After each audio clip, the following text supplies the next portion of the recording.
Boa noite, pessoal. Tudo bem? Nessa terça-feira, dia 23/9, estamos aqui para mais um programa Diálogos com a Atena. E antes da gente começar, eu vou me apresentar mais uma vez. Meu nome é Gisele Anjos, eu sou orientadora parental, psicopedagoga de adultos e anfitriã desse programa que vai acontecer sempre às terças-feiras, 19h30.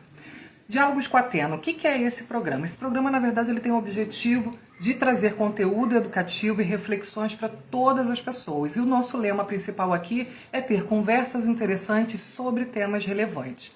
E a nossa estrutura, mais uma vez, eu gostaria de lembrar que a nossa estrutura ela é composta por uma entrevista de 18 minutos, tempo inspirado nos TED Talks e baseada em estudos científicos sobre atenção, que indicam que esse é o melhor tempo, é o tempo ideal que o cérebro humano retém informação com qualidade.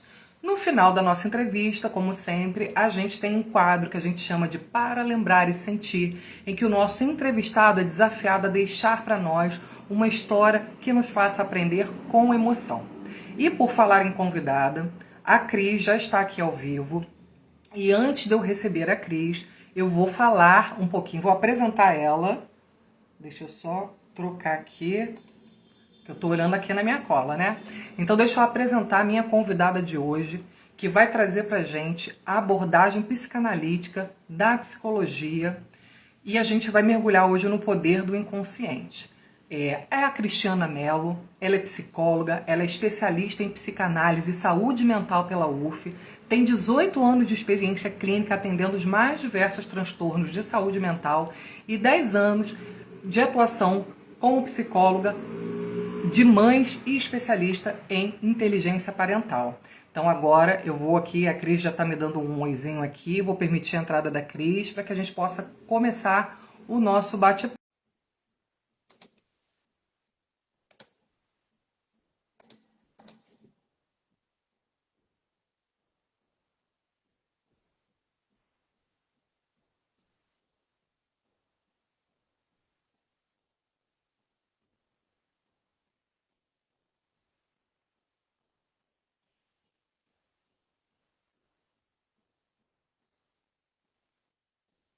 Cris, não está aparecendo aí para você não? Estou aceitando aqui, mas não está aparecendo você aqui para mim.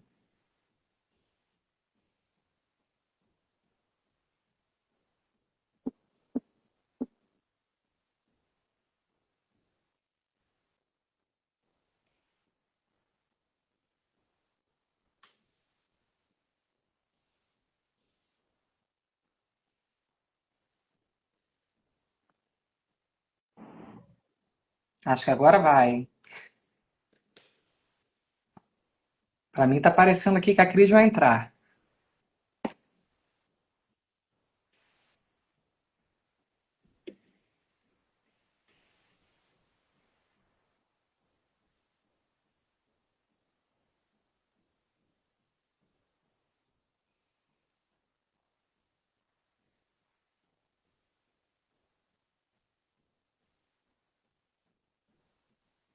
Rodou, rodou, rodou e não entrou a Cris. Deixa eu tentar aceitar novamente aqui a Cris.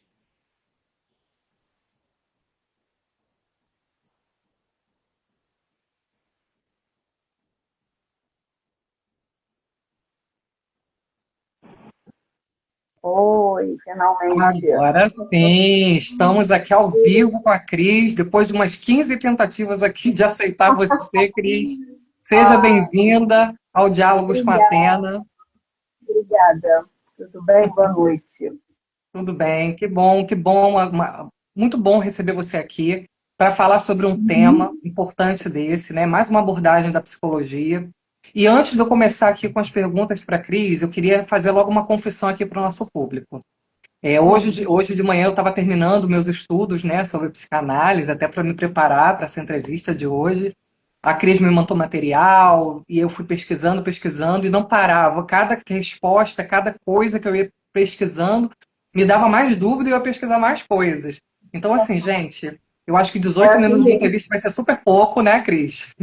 Sim, Para tudo aquilo que a sim. gente precisa falar sobre esse assunto, sobre esse tema. E antes da gente começar, né, Cris, você pode ficar à vontade também para falar um pouquinho sobre você. Sim, então, como você falou, né, muito bem, eu sou psicanalista, né, e psicóloga, tem essa diferença também, eu não vou entrar tanto em detalhes, porque como você falou, assim, né, nosso tempo aqui é restrito, mas quem ficar com dúvida, né, eu sei que depois pode mandar perguntas aí, se for o caso a gente faz uma outra, né, mais para frente, enfim.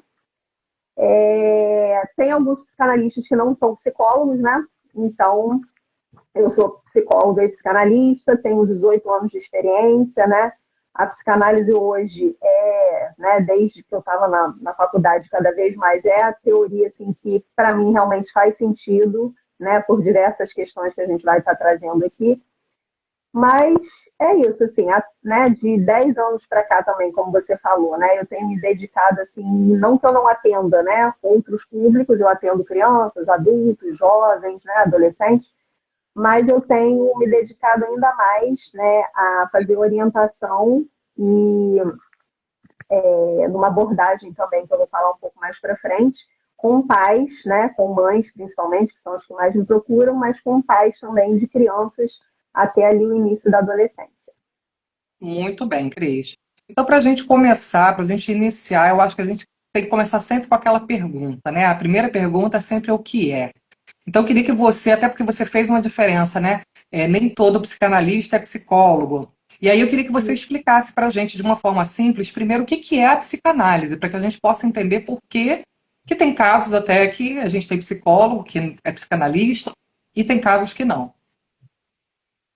Então, a psicanálise é uma teoria, né, cuja, obviamente, assim, né, a figura mais importante, né, o fundador e, né, como a maioria das pessoas fala, assim, o pai da psicanálise é o Freud, embora, como é uma teoria muito densa, né, e ele, enfim, infelizmente faleceu, né, e não teve tempo de desenvolver tudo que ele começou aí a pesquisar e a desenvolver, vieram outros, né, psicanalistas depois dele, que continuaram e continuam ainda até hoje desenvolvendo nessa teoria, porque é uma teoria que eu sou suspeita para falar, né? Mas assim, é tão rica, né? Que ele deixou aí vários conceitos que até hoje são muito atuais, embora ela tenha começado, né, mais ou menos ali por volta de 1880, 1900, né, final do século XIX ali, até hoje ela é muito atual, né? E essa diferença é assim, porque a psicanálise é uma teoria que ela por si só, né, quem estuda a fundo a psicanálise, e aí eu já adianto também, né, que a psicanálise, às vezes eu até vejo assim, né, a especialização ou se forma em psicanálise em 6 meses, em um ano. Não é bem assim que a coisa funciona, né, porque, segundo Freud, eu estudo psicanálise até hoje, não só os textos de Freud, mas textos de autores contemporâneos, né, porque é uma teoria assim, muito densa, e não é suficiente você estudar psicanálise por 6 meses e achar que você é psicanalista e não precisa estudar mais, né? Mas alguns psicólogos, né, depois de formados ou durante a formação, estudam psicanálise, né? E é importante também rapidamente falar aqui do tripé da psicanálise, né? Porque para alguém realmente se considerar, né, se auto-intitular psicanalista, é necessário ele ter esse tripé, que é a sua análise pessoal, né? Todo psicanalista precisa fazer análise, né, para saber de fato como que funciona, né? Não é só teoria, é prática também. Precisa estudar, né, se propor a estudar psicanálise, né, para a vida toda, praticamente. E também precisa ou já ter participado, ou em algum momento participar de uma escola de psicanálise, né, que é onde de fato é colocado mais a fundo a teoria, né, da psicanálise, e onde também a gente troca, né, estudos, troca, enfim, supervisão, né, existe um trabalho bem sério assim, desenvolvido dentro da psicanálise que é necessário ter esse tripé. Cris, e eu acho que você tocou até num ponto interessante, né? Quando você fala que é psicanálise, e você também chama a nossa atenção para essa questão da formação. Porque realmente, assim, quando eu estava pesquisando, estudando, né, a gente vai trazendo conceitos ali, aparecia para mim muito nas pesquisas do Google ali, né, seja psicanalista em 4 meses, em 6 meses. E é importante esclarecer para as pessoas aqui, né, aproveitar esse espaço de aprendizagem, para justamente mostrar que a psicanálise não é um cursinho, né, rápido e você é um psicanalista. Né? Como você falou aí, existem critérios que precisam ser, né, cumpridos, estabelecidos, para que você realmente tenha um profissional que esteja apto a te atender, utilizando, né, as teorias da psicanálise, que é uma coisa, né, muito densa. Como eu comecei a pesquisar, não parei, ainda não terminei minha pesquisa, eu tenho mais perguntas, depois eu vou tirar com a Cris pessoalmente, e a gente até vai pensar, né, Cris, se a gente não faz uma parte 2 também disso, né? Super top. E é isso aí. E então, Cris, a gente, né, sabe assim que a psicanálise ela tem como um conceito muito intrínseco ali, né, dentro do que ela é, o inconsciente. Então, eu queria que você explicasse para a gente como que a psicanálise entende esse inconsciente, né? Que não é um inconsciente da gente estar sem consciência, desmaiado. Como que esse é inconsciente? Grande sacada, né? Uma das principais e sacadas assim, iniciais do Freud, né, foi justamente a questão do inconsciente, né? Hoje em dia existem outras teorias que trabalham tanto com o inconsciente de Freud, da psicanálise, quanto com outros tipos aí de inconsciente, porque há vários termos, assim, né? Acho que todo mundo que está assistindo aí, ou até você mesmo, já escutou falar de alguns termos da psicanálise que as pessoas acabam usando no senso comum, né? Então, por exemplo, libido as pessoas associam a tesão, um exemplo, né? Ato falho, todo mundo acha que sabe o que é ato falho. Né? Seria, de acordo com a psicanálise, seria trocar um nome, por exemplo, trocar uma palavra por outra, né? Você chamar sua mãe de vó, você chamar seu marido enfim, né? Seria algum escape, assim, justamente do inconsciente, né? Que acabou, né? Vários termos aí acabaram caindo mesmo no senso comum, e as pessoas acham que sabem, né, do que estão falando, embora possam ter uma ideia, mas não sabem a fundo. E o inconsciente também é aí, né, a grande sacada inicial do Freud, que ele coloca que assim, é uma instância psíquica, né? Ou seja, é algo que, porque assim, Freud dividiu didaticamente, né, o nosso psiquismo em consciência, né, que é a nossa consciência, eu estou aqui falando com você, eu estou consciente, e o que eu estou te transmitindo está agora na minha consciência, né? O pré-consciente, que é outra brincadeira que às vezes eu faço assim com pessoas próximas, né, com as minhas filhas, eu brinco assim, gente, pelo amor de Deus, não fala em subconsciente, não fala, porque não existe subconsciente, é pré-consciente, né? Por que essa diferença? Porque é alguma coisa que, assim, está na sua consciência, né, o pré-consciente, mas é algo que, por exemplo, nesse momento que está na minha consciência é o que eu estou falando.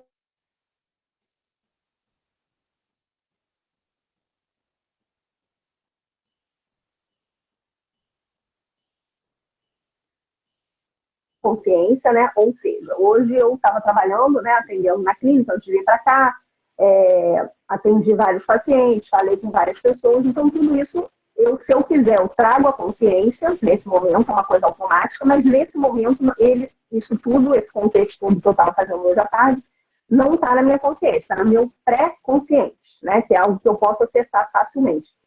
E justamente ali o inconsciente é aquela instância que eu não tenho acesso assim tão rapidamente e de acordo só com a minha vontade, né? O inconsciente, né? Freud falava assim que é uma instância que, de certa forma, e né, boa parte da nossa vida, ele pode governar, né, as nossas ações, né, as nossas atitudes. Só que o ideal, né, até eu vou falar isso um pouco mais para frente, é que a gente consiga ir desvendando esse inconsciente aí, né, durante uma análise, durante uma terapia, porque justamente se a gente não tem acesso a isso, a gente pode acabar tomando decisões, a gente pode acabar fazendo coisas que o inconsciente, de certa forma, colocou ali para você, só que você não tem o controle daquilo. Então, pode, né, eu não gosto muito dessa expressão, mas assim, pode dar ruim, entendeu? Você tomar uma decisão, você, né, fazer alguma coisa sem estar com aquilo muito consciente, né? Então, por exemplo, né, eu escuto muito no consultório, tô com um problema no meu relacionamento, mas já tô, sei lá, 3 anos para terminar e não consigo terminar. Por que eu não consigo, né? Eu recebo pessoas, às vezes, com essa questão. Ou estou insatisfeita no meu trabalho e não consigo pedir demissão, não consigo arranjar outra coisa. Porque alguma coisa está lá no seu inconsciente, né, que você não consegue trazer à consciência, porque não é uma coisa automática, não é uma coisa voluntária, né? E você acaba baseando sua vida, baseando suas decisões no que está no seu inconsciente, que você não tem acesso, logo você não consegue decidir mudar, né, tomar uma decisão baseada nisso. E assim, Cris, isso que você está falando eu acho muito interessante, né? Porque assim, na minha última consulta no psiquiatra, por exemplo, ele me perguntou assim, mas por que que você não faz tal coisa, né? Uma coisa que a gente estava conversando. E aí eu parei, pensei, sabe o que que naquela hora que ele me perguntou por que direto, eu não sabia responder. Aí ele foi fazendo outras perguntas, aprofundando, e aí ele falou assim: você está vendo como é que você tem um motivo e que você não está acessando esse motivo? E aí ele me perguntou se eu estava fazendo terapia. Aí eu disse a ele que estava, né? Aí ele perguntou qual, eu falei: estou fazendo TCC. E aí ele falou assim: você não acha melhor mudar para psicanálise? Pensa sobre isso, estuda sobre isso, né?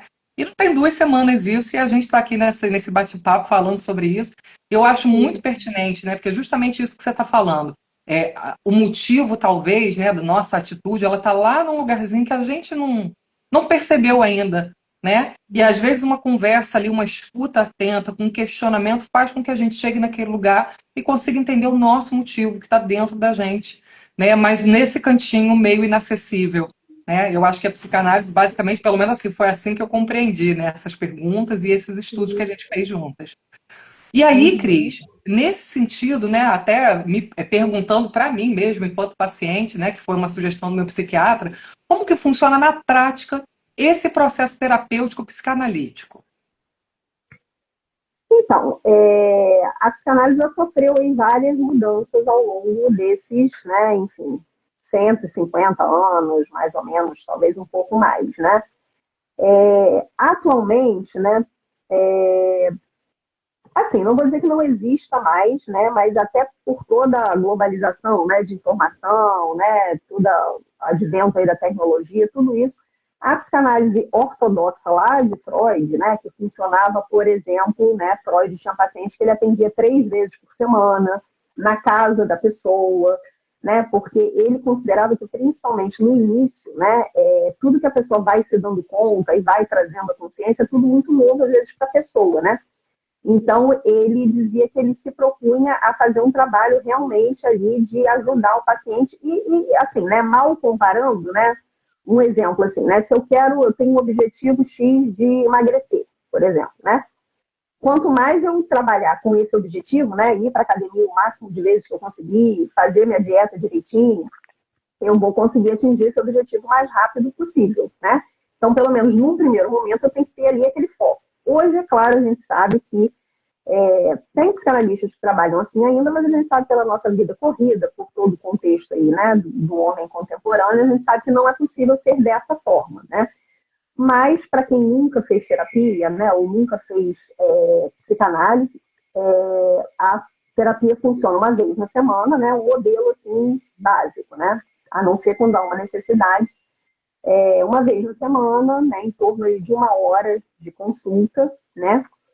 E dentro de uma análise, né, um dos principais objetivos no caso, psicanalista, né, é justamente ajudar o paciente no processo que ele trouxer inicialmente, né? Porque não é assim também. Tem pessoas que me perguntam assim, como é que você vai começar me perguntando, né? Eu tenho que te trazer a minha vida desde que eu me lembro, assim, que eu era criança até o momento, ou eu posso trazer o que está acontecendo agora.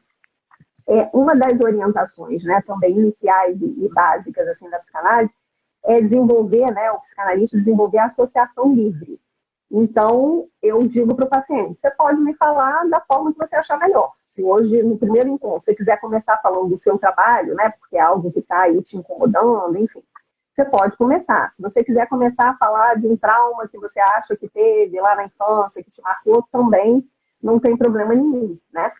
Porque a análise também, ela busca, né, e eu procuro trabalhar dessa forma, assim, trabalhar naquela sessão com aquele material que o paciente trouxe, né? Então, vamos supor que o paciente me traga hoje, por exemplo, que ele teve uma separação há 20 anos atrás. Se ele só trouxe isso hoje, a gente trabalhou isso hoje, ele não me trouxer isso na semana que vem, de alguma forma eu vou entender que aquilo foi um momento ali, vamos dizer, né, que o inconsciente se abriu ali para tratar daquilo, que a gente vai tentar esgotar naquela sessão, claro que não vai esgotar, né, mas tentar pelo menos dar um contorno ali para o que ele trouxe, e eu não vou voltar, né, um mês depois, porque não faz sentido, né? Imagina, você traz ali uma situação, você chora, você se emociona, né? A gente faz o que é possível ali, e um mês depois eu falo assim para você, você se lembra que há um mês atrás você falou isso, etc, etc, etc.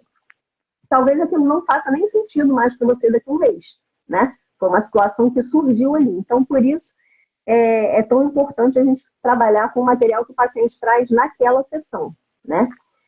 Eu não me considero uma psicanalista também ortodoxa, né? Então, por exemplo, eu procuro, né, ser presente, me fazer presente como, assim, né? Eu sempre, desde o primeiro encontro, né, eu digo para o paciente que se ele precisar falar comigo antes da nossa próxima sessão, se quiser me mandar uma mensagem, eu estou disponível, né? Eu me coloco disponível, eu dou meu telefone pessoal, não me incomodo, nunca tive problema com isso. Né, tem colegas que às vezes falam, eu não dou telefone para paciente, porque o paciente pode me ligar no final de semana, pode me mandar uma mensagem, eu não vou poder atender. Eu não me incomodo com isso, muito sinceramente, não me incomodo. Esse final de semana mesmo que passou agora, né, eu estava em contato com um paciente que está em crise, que está numa situação complicada, não me incomodo mesmo, assim, falo de coração. É a forma que eu trabalho, né, assim, mas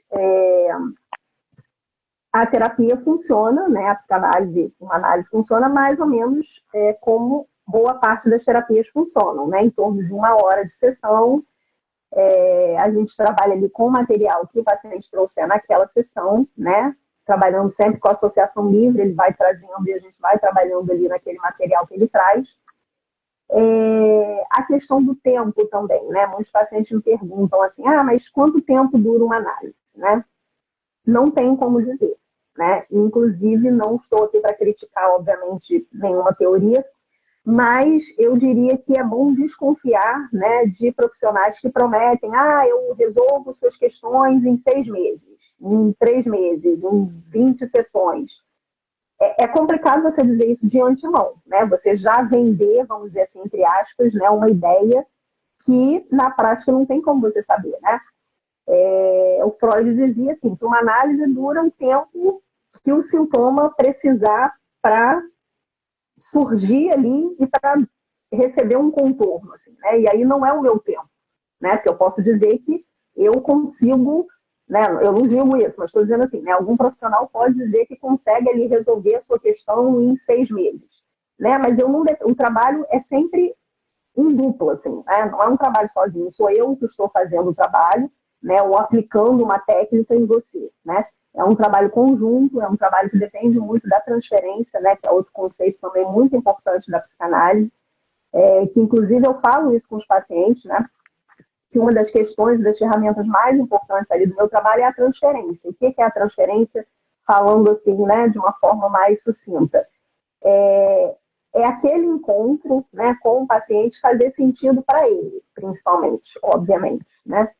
Então, não adianta a pessoa chegar ali, ou de repente oferecer um café, ser super simpática, ligar o ar, o clima tá ótimo, tá tudo maravilhoso, se da parte dele, né, ele não consegue encontrar em mim um acolhimento, né, não consegue encontrar, assim, né, e aí às vezes o problema não está nem em mim, né, porque eu digo assim, pode ser que a gente tenha aqui alguns encontros e isso não aconteça, não tem problema nenhum, você pode me dizer, ou, né, eu até deixo o paciente muito à vontade, tem paciente que já aconteceu, né, me dizem depois de um tempo, olha, por enquanto vou ficar por aqui, acho que não é o momento de eu continuar, e eu respeito, assim, né, eu não estabeleço de início um número, enfim, né, a gente vai marcando de acordo com a possibilidade de ambos, de acordo com o desejo, principalmente do paciente, né, e não diria que uma análise dura uma vida inteira, mas também diria que, assim como outras questões, né, a gente entende que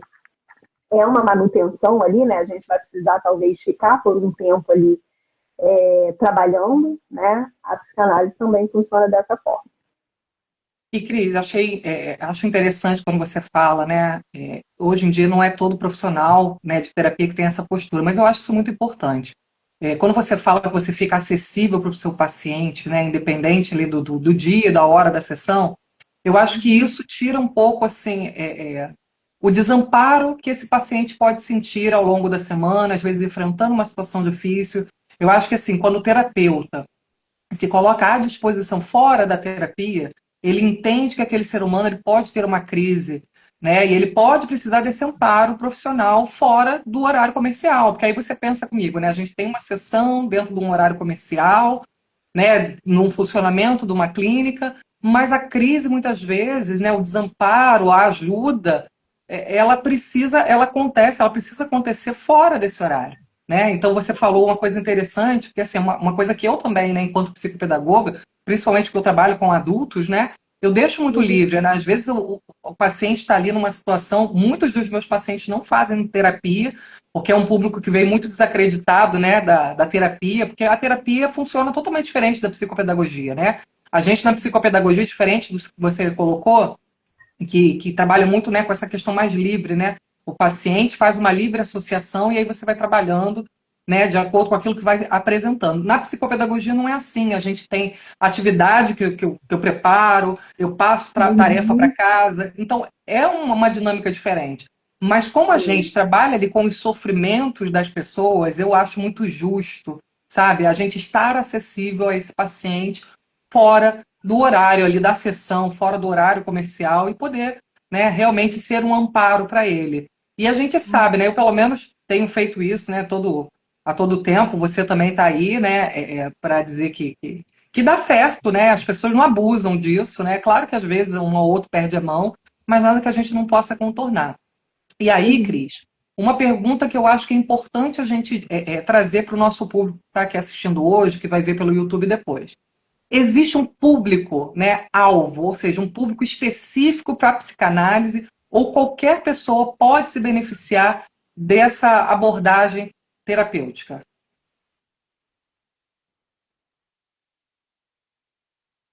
Mas é bem nesse sentido, assim, né? A gente, eu atendo, por exemplo, às vezes acontece de eu receber é,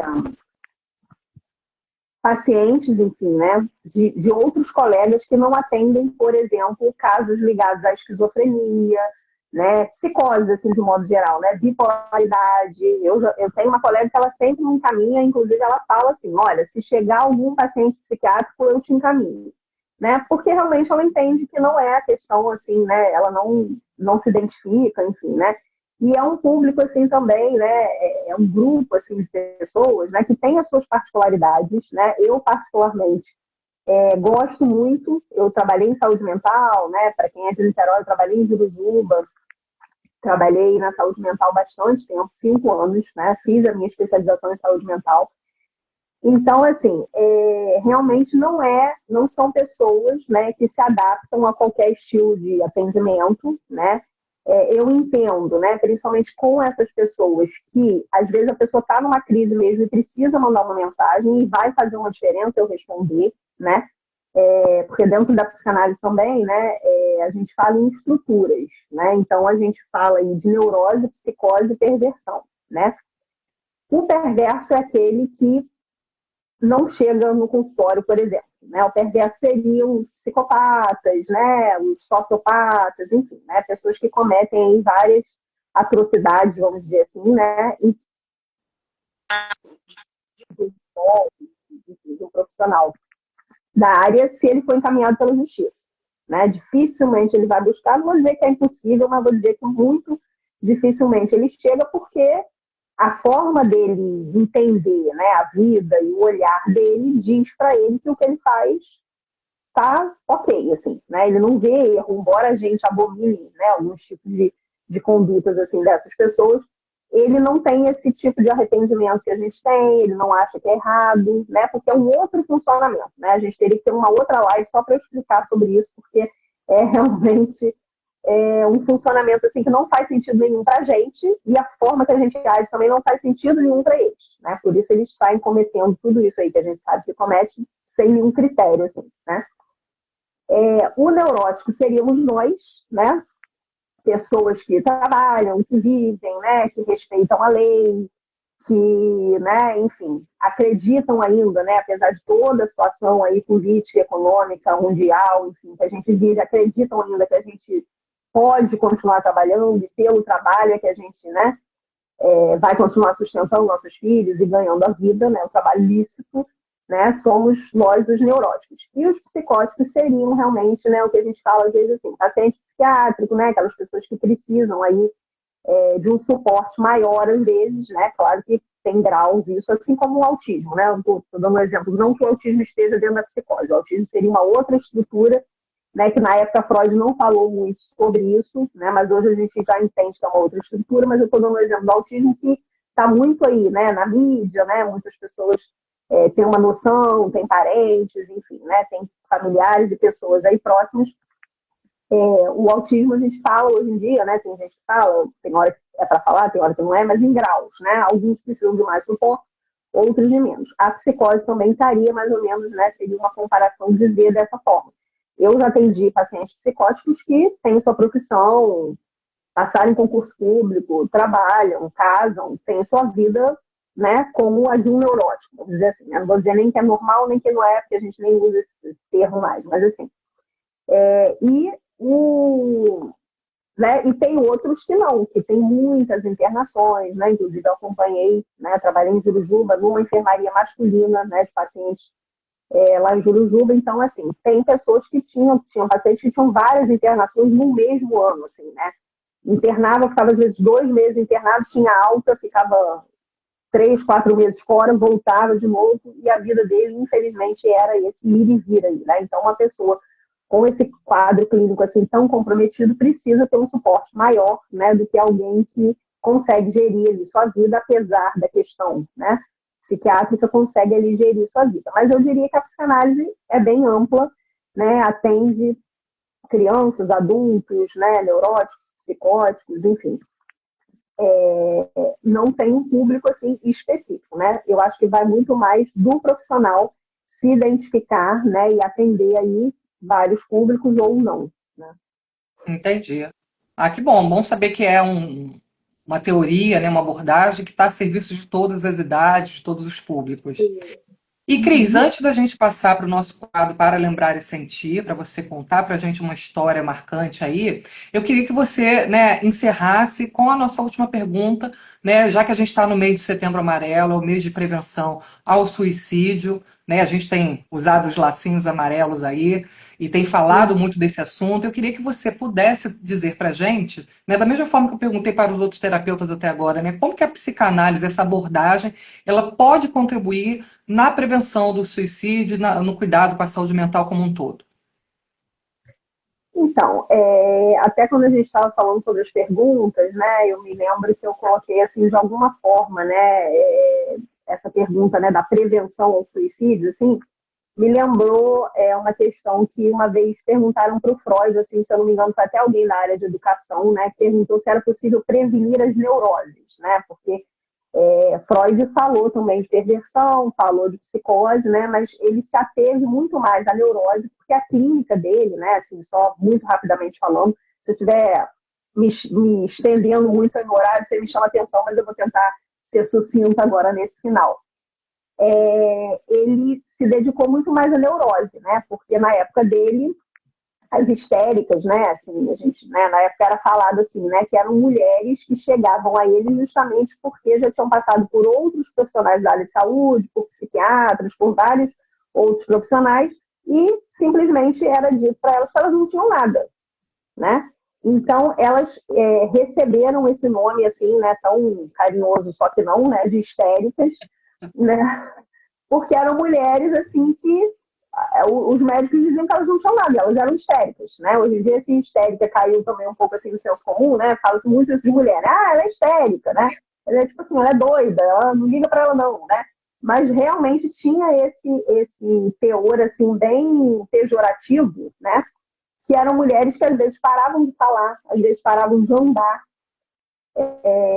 tinham uma paralisia de um lado do corpo, eram vários sintomas no corpo, né? Então, as histéricas eram essas mulheres que tinham alguma coisa no corpo que falava justamente de um sintoma, né? E Freud se interessou por isso, porque ninguém mais se interessava, né? Os médicos falavam que era para elas irem para casa, às vezes, algumas, quando tinham muita situação, uma situação financeira boa, ficavam internadas em sanatórios, enfim, porque não tinha o que fazer, né? A medicina dizia que não tinha o que fazer. E aí foi perguntado a ele se ele encontrava, né, depois que ele atendia essas mulheres, etc., pelo tempo dele de profissão, né, se ele encontraria, se ele poderia dizer assim, se existiria uma prevenção para isso, né? E ele disse que não era possível prevenir a neurose, né? Porque, primeiro, que a neurose, isso aí também daria outra live, é uma escolha, né? Assim como as outras estruturas, inconscientes, né? Então, ele vai dizer que, por exemplo, né? Isso aí geraria bastante polêmica. Quem for assistir aí depois provavelmente vai gerar polêmica, assim, vai gerar um monte de pontos de interrogação. Ele dizia que, por exemplo, o autismo, o paciente psiquiátrico, né? Qualquer estrutura não é algo genético, né? Não é. E ele era médico, e ele falou isso, né?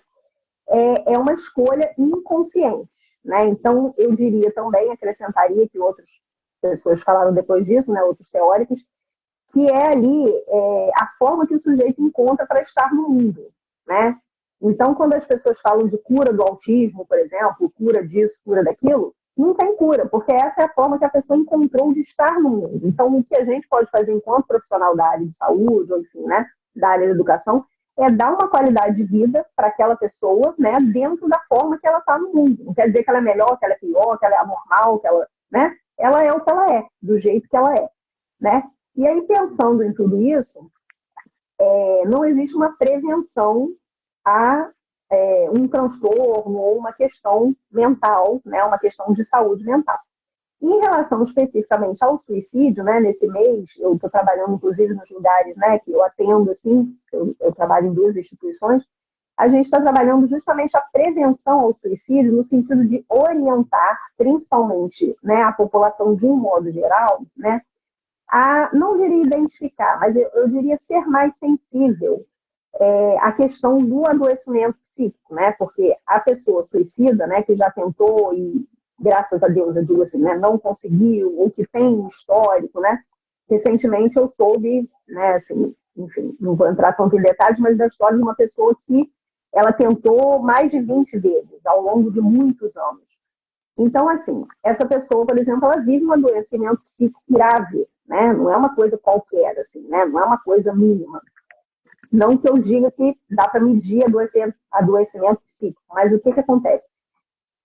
A pessoa, né, que está vivendo aí, né, uma questão ligada ao suicídio, ela é alguém que tem um adoecimento psíquico grave, né, e que ela precisa que todos ao redor dela, né, por isso a prevenção ao suicídio, eu diria que funciona muito mais nessa linha, assim, né, da gente orientar e esclarecer a população em geral, né, algumas falas, né, alguns comportamentos, né, que a gente poderia até depois, também, se for o caso, falar um pouco mais para frente sobre isso, de que ela, de alguma forma, já dá alguns sinais, né, de que ela pode vir a fazer isso, né? Então, tanto para a pessoa, né, no caso, quando eu falo sobre isso, a pessoa pode identificar nela, às vezes, né, uma falta de sentido, né, na vida, um esvaziamento, assim, né, uma pessoa que não tem, por exemplo, um trabalho que ela faz com prazer, ou ela não tem uma família, né, que mantém ela ali na vida, preocupada em todo dia dormir, acordar, trabalhar, né, alguma coisa que movimente a vida dela, né.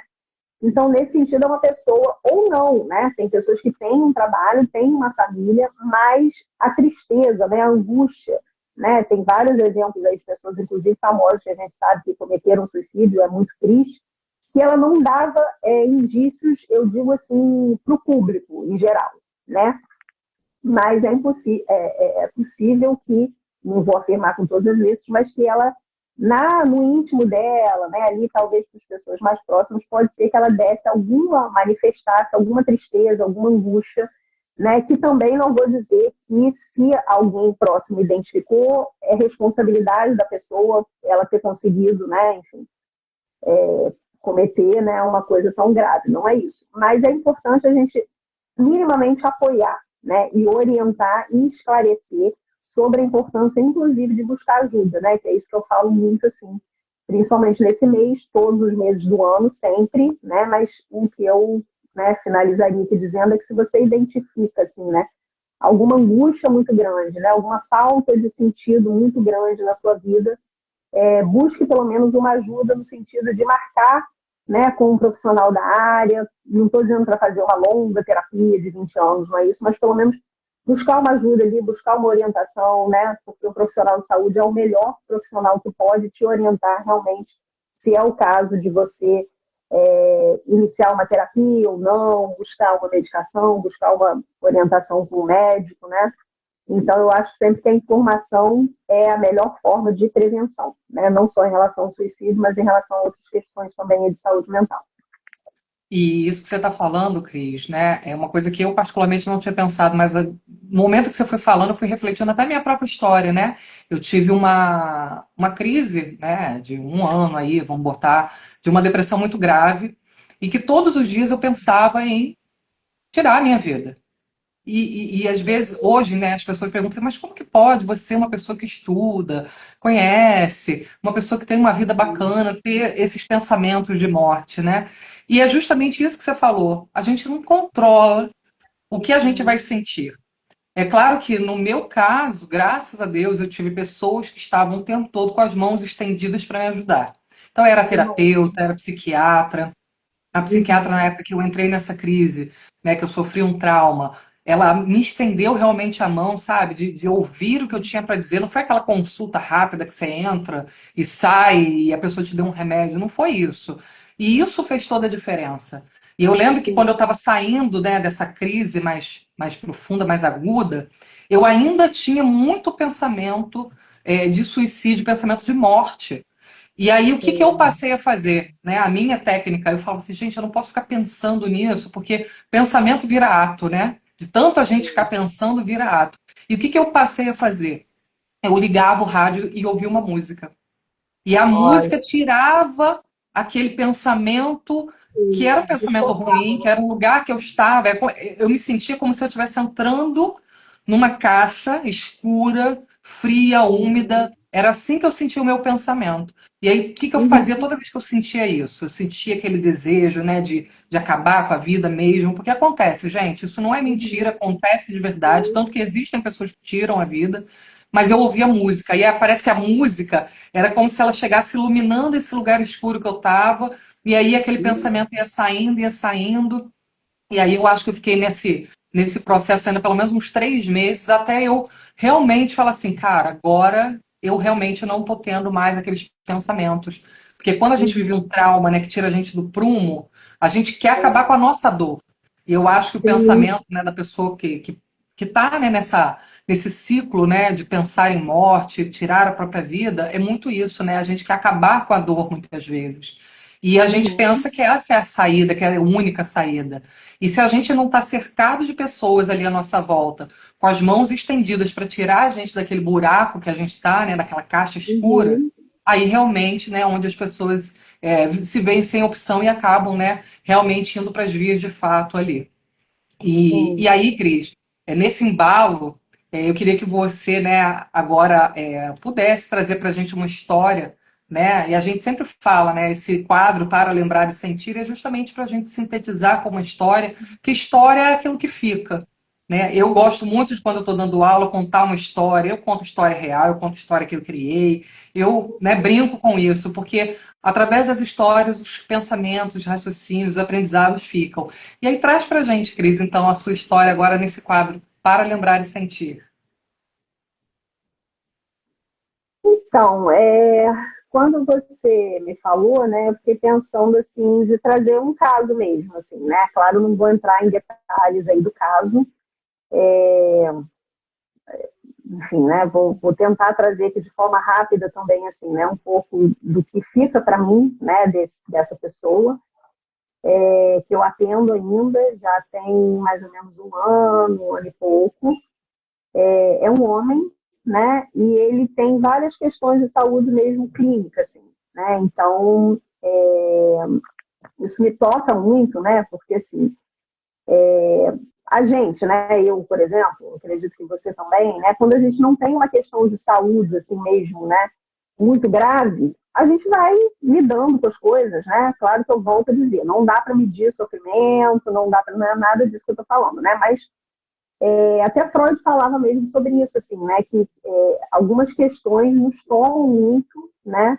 e agravam muito a nossa saúde mental. Dentre elas tem uma doença, né, física, assim, o que a gente às vezes, né, tem visto ultimamente, né, que são assim, ele falava assim, os cataclismos, né, as questões de terremoto, ciclone, né, porque são coisas assim inesperadas, né, enchentes, né, porque realmente depois de uma situação dessa, a gente teve aí, né, aqui no Brasil, algumas situações, fora do Brasil a gente vê muito isso, então são situações assim que nos tomam muito, né? Então ele falava que principalmente essas duas e as guerras também era a terceira, né? Que uma guerra também é algo que é avassalador assim, né? Que deixa muitos traumas na vida de muitas pessoas.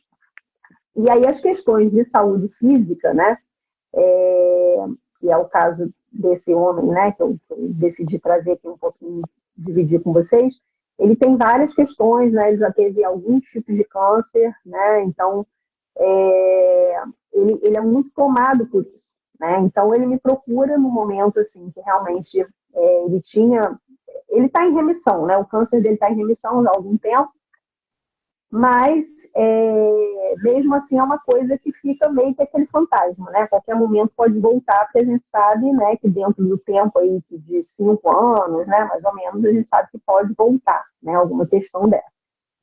E ele é uma pessoa assim sozinha, né? Então ainda tem essa questão da solidão que é muito forte assim para ele, né? E ele faz alguns tratamentos de saúde, né? E é muito interessante assim, porque quando ele não está bem emocionalmente, a gente até falando dessa questão do suicídio, assim, né? O suicídio não é só você ir lá e comprar uma arma, né? Ou você ir lá e tomar um remédio, né? Que você sabe que pode levar, né? Enfim, a sua morte. Alguns outros tipos de comportamentos, né? Também a gente hoje em dia, né? Principalmente os profissionais de saúde mental entendem como comportamentos suicidas, né? E, por exemplo, se você faz um tratamento que depende da sua saúde, né? Sua saúde depende daquele tratamento, e você decide por algum motivo, né? Às vezes não de forma consciente, interromper esse tratamento, você tem um comportamento, de certa forma, suicida, né? Então, eu diria que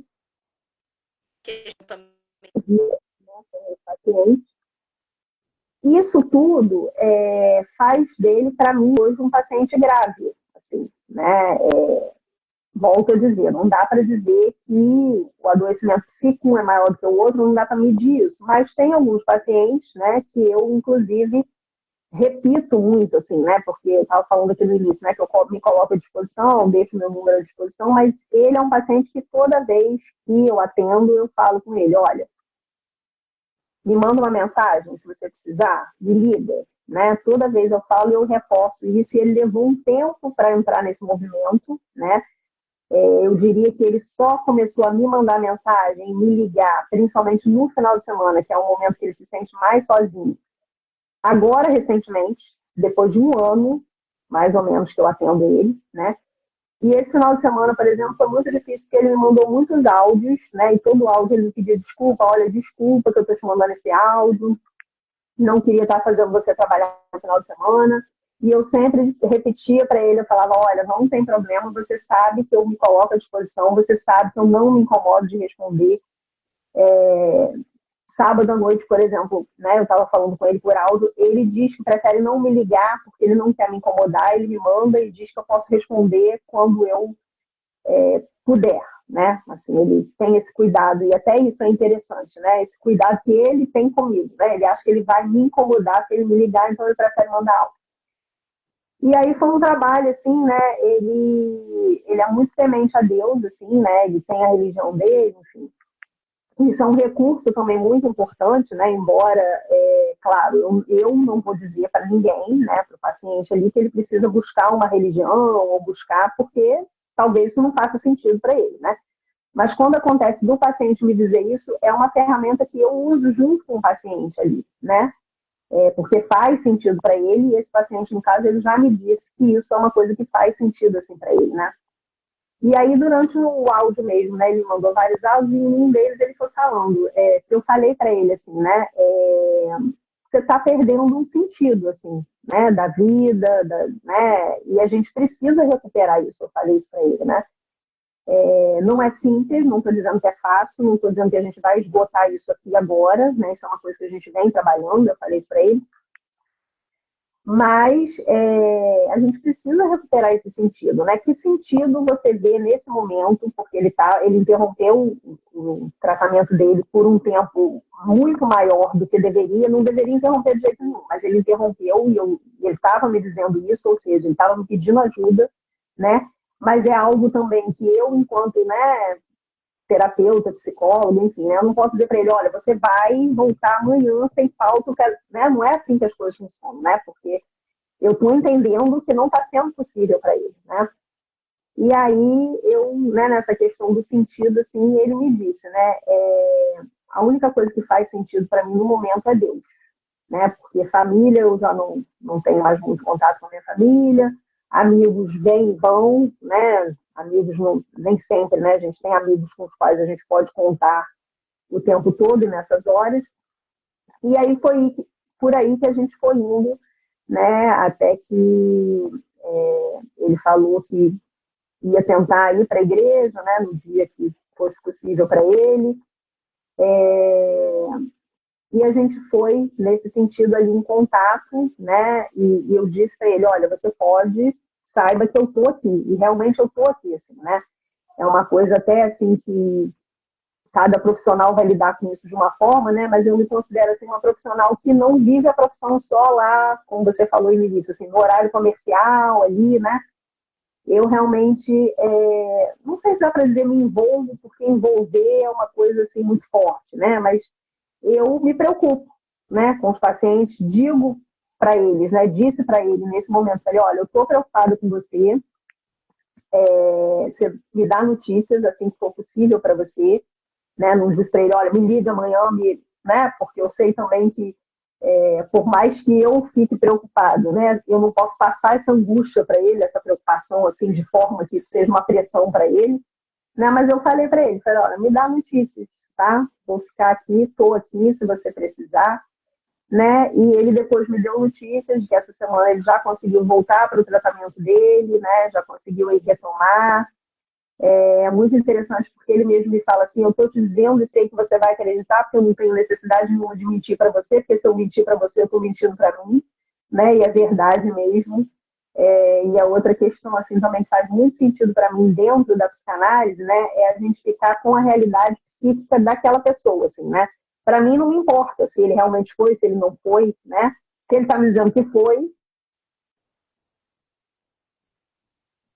poderia, sei lá, entrar em contato com o lugar que ele faz tratamento, até poderia, porque eu sei, né, onde é, mas não é o caso, assim, né? O que importa é o que ele trouxe ali para mim e nesse momento eu quis trazê-lo, assim, não sei se nosso tempo já esgotou, se está esgotando, mas enfim, porque é um caso assim muito intenso, né? Um caso que eu me preocupo mesmo, assim, ele sabe disso, né? Mas que é uma aposta a cada vez, né? E ele já me disse isso, só para finalizar mesmo agora, ele já me disse isso, assim, que ele já pensou, inclusive, porque ele sabe que se ele interromper o tratamento dele, é questão de tempo, ele não está mais aqui, né? E uma vez ele estava internado, eu fui visitá-lo no hospital, né? E ele disse que isso fez todo sentido para ele, assim, que ele falou, você foi a única pessoa que foi me visitar no hospital, né? E assim, isso me marcou bastante também. E ele já disse isso para mim, assim, né? Todas as vezes que eu interrompo meu tratamento e volto, eu volto porque eu sei que isso vai fazer diferença para você, né? E isso é muito interessante, assim, né? A pessoa, ele é um caso assim excepcional, né? Estou dizendo assim, porque realmente a questão da solidão é uma coisa muito forte para ele, né? E é um dos pilares também, assim, da minha forma de trabalhar, né? Eu até ia falar disso, não deu tempo, mas é a questão do apego seguro, né? Eu tento desenvolver e estabelecer seguro, né? Que é justamente eles saberem que eu não sou só aquela psicóloga que está ali no consultório, naquele horário, naquele dia. Eu estou ali de verdade, né? Claro que eu não vou lá bater na casa dele e falar, olha, vamos lá para o tratamento, está na hora, vou lá te levar. Não se trata disso, né? Mas é uma presença que ele sabe que pode contar, né? Que ele sabe que faz uma diferença e que, né, quando ele precisar, eu estou ali. Tá certo, Cris. E isso é importantíssimo, né? Quando você falou esse nome, né? Apego seguro, eu acho que muito é isso que os seres humanos estão precisando, né? É ter um lugar seguro para voltar quando for necessário, um lugar seguro para se encostar realmente quando precisar de amparo, precisar de afeto, precisar de, né, um afago, né, no coração, digamos assim. Cris, a gente passou um pouco do tempo, mas eu quero muito te agradecer. Antes de eu terminar, te agradecer mesmo, eu quero já avisar aqui, contar para todo mundo que na semana que vem a gente vai falar sobre Gestalt terapia, o poder do presente, que é uma outra abordagem interessantíssima também. E aí eu já venho estudando também, a gente já está me dando curiosidade, vocês também têm que ficar curiosos como eu. E então, Cris, eu quero muito te agradecer de coração por essa aula que você deu para a gente sobre psicanálise. A gente precisa fazer uma parte 2. A gente precisa entrar mais nesses conceitos aí, porque eu acho que a gente tem pano para manga com a psicanálise. E te agradeço muito, Cris. Agradeço por você ser essa pessoa disponível e essa profissional maravilhosa, né? E aproveitar aqui e fazer também o pitch, que a Cris trabalha agora com a gente lá na Atena Bem-Estar Integral, né, Cris? Está à disposição tanto para trabalhar com orientação, né, dos pais, quanto também para atender psicanaliticamente, digamos, né, os nossos pacientes. Estamos aí, né? Essa parceria que está nascendo aí aos pouquinhos, né? É isso aí. Cris, muito obrigada. Boa noite para você que assistiu a gente ao vivo. Bom dia, boa tarde ou boa noite para você que está assistindo no YouTube depois. Satisfação ter você, Cris. Satisfação ter vocês aqui acompanhando a gente. Um beijo para todo mundo. E até terça-feira que vem, com a Gestalt Terapia com a Berta Ribeiro. Tchau, tchau. Tchau, tchau.